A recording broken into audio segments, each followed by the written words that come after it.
Kenneth Cooper, the CEO of FlyBumClub, and you're now watching About That Life TV. Where did the name FlyBumClub originate? Well, the name FlyBumClub is a name that started off with a couple of cats I used to hang out with from Harlem. A couple of y'all might know them: ASAP Bari, Elijah, ASAP Rocky. We was just some young cats running the street in the summer. Harlem Day, summertime cookouts in the projects. But my man Bari was always like a fly nigga, but he was just a bum also. How he put his whole fits together, it was always off, but all designer, all fire. Like, he was that guy when it came to the fashion. Now that I look at it, maybe 7 years after. So that's basically where the name FlyBumClub came from. We always used to call him a fly bum. Rocky started that name for him, so I just ran with it, man. After that, it was like FlyBumClub. It just stuck. And that's basically where we got that from. Also, going through Soho was kind of like the same thing. Always get your fly, fashionable people out in Soho. They always look bummy, but you never know. Those rags that they have on are like a lot of designer rags, expensive rags. You'll never know that. So that's another way we came up with that name, FlyBumClub. How long you been designing for? Yeah, I've been designing for maybe like 5 or 6 years now. I just never really had the funds to push it, you know, so everything was basically just an idea. Like, I have books of sketches of ideas and names and different fabrics and materials that are just in books because of funding. But we gonna get it there, man. We gonna get to the top. We gonna put these pieces together and we gonna make FlyBumClub a big project. Did you attend school for fashion? Nah, I never attended school for fashion. The way I learned the game was just watching other people do it, other bloggers. I'm always on blogs. If you know me and you know how I feel about fashion, you know I'm always paying attention to blogs. I'm on Instagram all day. I'm hashtagging. I'm on any site you know or blog you know that's talking about fashion. I've been on it, from the upscales to the high snobiety to complex magazines. I'm always checking the blogs and I'm always keeping up with the trends and what's the next hot thing. That's about the only thing that keeps me in the game and keeps me ahead of what a lot of people do. But like I said, right now they just ideas, but when they come to light, it's gonna be something for real. So basically, no school, no graphic arts, no none of that. Just YouTube and blogs and Tumblr for the most part. You get a lot of your fashion stuff looking at Tumblr. Do you have any designers you like to collaborate with? Oh, man, there's a ton of designers I would love to collaborate with.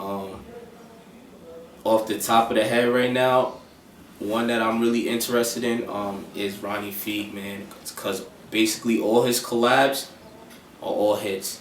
There's not one collab that I've seen Ronnie Feig do that was not a hit. So basically, if I could do a collab with anybody at this point in time, it would be Ronnie Feig. How you describe your style? Oh man, I describe my style as impeccable, man. I feel like I'm fashion. Every time I wake up and get dressed, I feel like, you know, I just feel like I can't be stopped. You know how a superhero has his power? That's how I feel when I get dressed. Like, I feel like I'm a superhero. Like, I can't be touched. That's just how I feel. And if I had it, it'd be even nastier, man. But for what I have, I feel like I'm golden, man. I got a lot of designer things.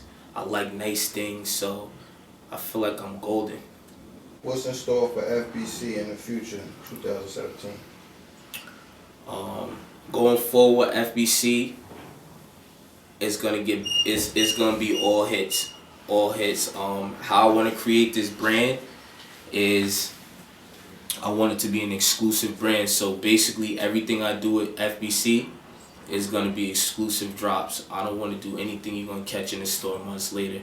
So anything I do with this brand is gonna be all exclusive drops. You might get 100 of each piece. So basically that's what I'm bringing to the table for FBC.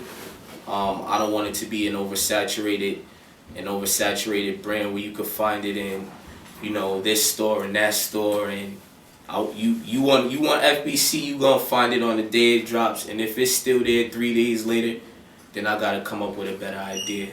So that's basically where I'm going with this in the future. Also, right now I'm not doing any cut and sew, but that's the next project that I'm working on, is some big cut and sew projects, denim projects, windbreaker projects. It's I even like the terry cloth look, so we gonna work with some fabrics, man. We gonna get there. Who's your favorite designer of all time, high end and streetwear?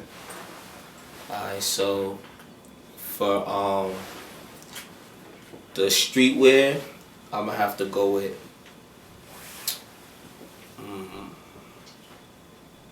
Bape is killing them right now. I like Bape, but like I said, for the streetwear, most part I'm gonna have to go with Kith Collections and Ronnie Fee right now. I feel like everything is a hit.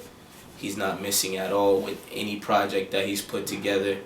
And besides Bape, I'm gonna really have to go with Ronnie Fee.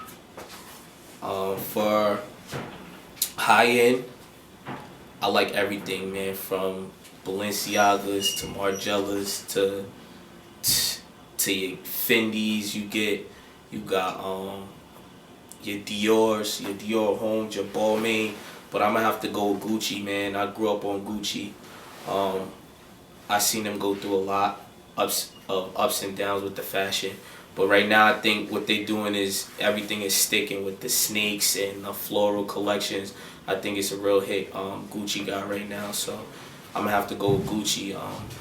Yeah, for me, that was probably, besides the Pradas, that was probably the second shoe I ever bought was a Gucci, and I wore that shit till fucking holes was on the bottom of them. So basketball in them and all that. But we talking like long time ago when I was probably in high school. So I'm gonna stick with Gucci on that question.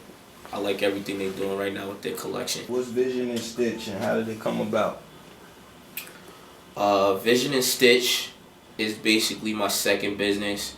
Right now I'm working on back-end work, business part, licensing, and different agreements with that.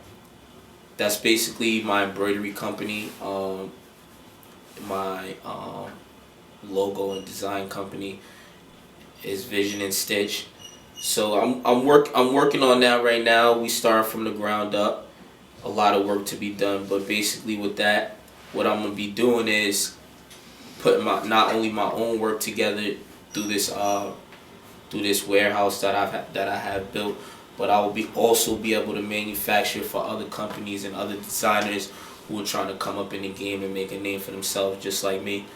I'm just trying to guarantee the best turnaround time, man, for everybody's project, because as a designer, I always had problems. That was my one problem, and that's probably the only reason I'm starting this business, is because I will always wait for companies to, you know, manufacture my product. So we going from having people wait on merchandise from 1 week to 3 weeks, and I just felt like it was bad for business. So for me to keep my business flowing and, you know, to give the best production time, not only for myself but for other companies, I feel like I'm willing to work around the clock. So that's where Vision and Stitch came from, man. I'm just trying to blow my situation up just as much as I'm trying to do with everybody else's. So for me, I feel like it's gonna be a big hit here in 2017. Do you have any tips for up and coming designers? Yeah, man. Invest in yourself. As an up-and-coming designer, everything I've done for myself was an investment for myself. So I feel like if you invest in yourself, you can't lose. It's all your own. It's you making your own money back. You're not paying any third parties.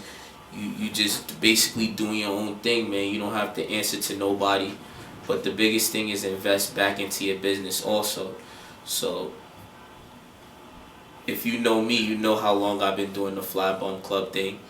And it's been times where I've been up, and it's been times where I let it slip for a while, just because of young mistakes that I made on my own, not investing back into my business. So knowing that if I could take the hands back in time, I would have invested more into my business a lot sooner. I'll probably be a lot further than I am. But for any young entrepreneur, the biggest key is investing back into your business, man. All the fun is gonna be there once you make it. Invest, cause that's all you got is investing in yourself. So when the party's over and all the fun stops, if you ain't investing in business, you gonna go right along with the parties. You gonna be done just like the party. So if you want to keep it going, keep those investments, man. And that's one thing I could say to any, not just a designer, but anybody who's trying to come up and be an entrepreneur, man, is investing. Who do you think is setting the trends nowadays and leading the culture? Culture's big now, man. So if you into art, fashion, and music, I feel like you're basically in the culture. Man, one of my people I follow is Upscale Vandal. I feel like he's neck deep in the culture, man. Anything you've ever seen that's dropped, any drop, he's got it first, man. They don't give him the homage or respect that he deserves in that era of the game.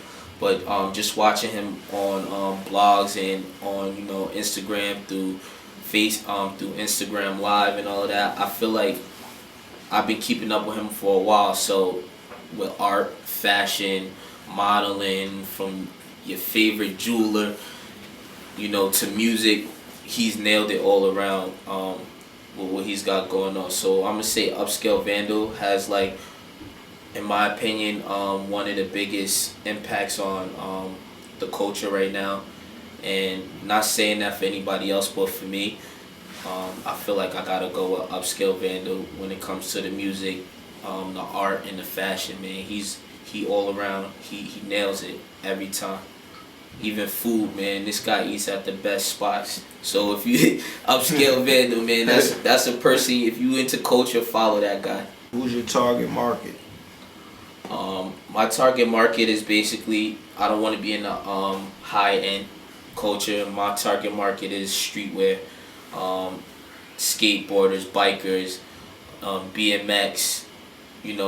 Basically anything that has to do with extreme sports, or just people who just are free culture, free people. Like, I'm not really too much for, like, trying to be a part of getting my feet in with these big designers, cause that's a tough market to get into. I mean, if they ain't let Ye in that market, for me to get in that market it'll be a hard thing. But for the streetwear and the culture, man, I'm gonna have to say I want to be included with streetwear. I want to be in that realm with Bape, with Stussy, with Supreme, with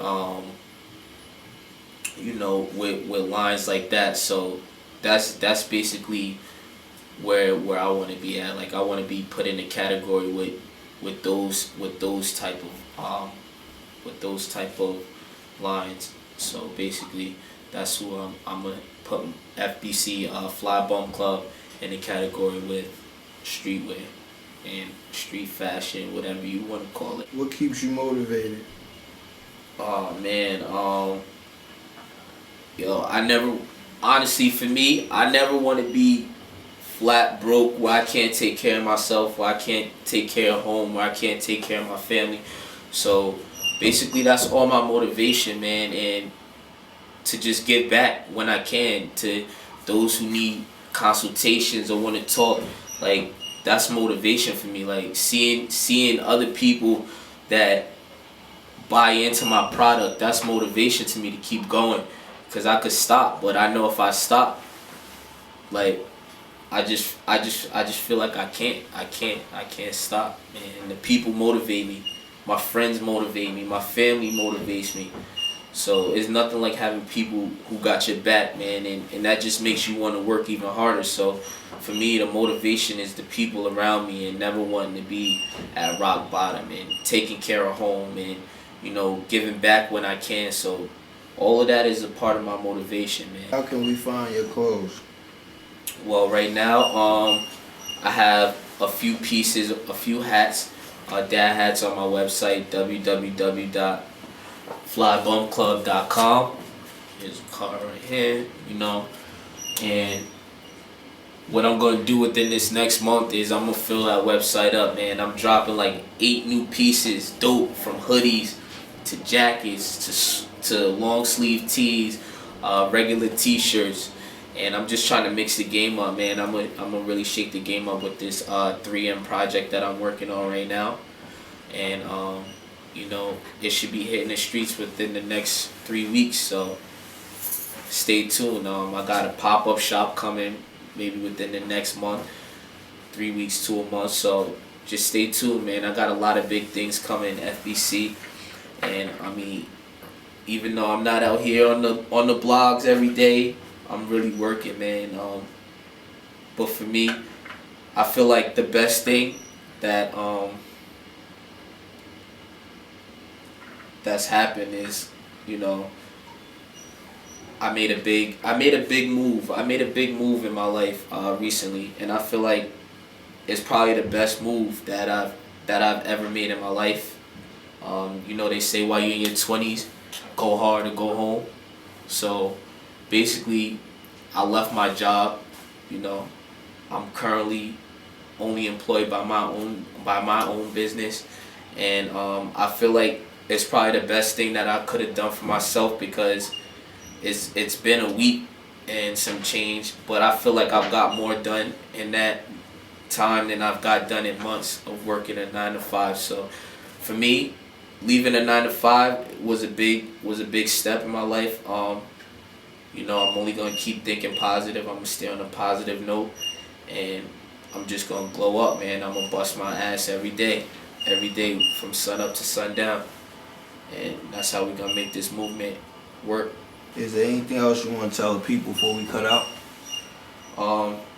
Yo, if you have a hustle or a grind, go for it, man. Don't let nobody hold you back. Don't let nobody stop your dreams or tell you cannot do it. Like, do your thing, man. If there's something out there that you really have a passion for, go for it, man. My opinion is God gives you a passion. He gives everybody something that they're good at, man. You just gotta find it.